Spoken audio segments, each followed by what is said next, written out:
بتكرهيني، كل يوم اثبات يا اختي انك بتكرهيني. قوليلي عملت ايه علشان عنك تبعديني، ولو زعلتك في حاجة قوليلي وبلاش تهجريني، ولو زعلتك في حاجة قوليلي وبلاش تهجريني، وعن حضنك تبعديني.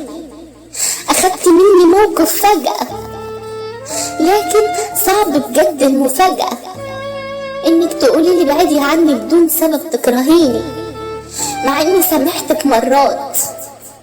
سامحتك مرات وقلت ده احنا اخوات. ايوه انا حاسة اني وحيدة، لكن بكرة هكون بعيدة. حاسة اني وحيدة لكن بكرة هكون بعيدة، واتمنى يا اختي تكوني سعيدة. عمري ما تمنيتلك شر، وكل يوم منك ليا مر.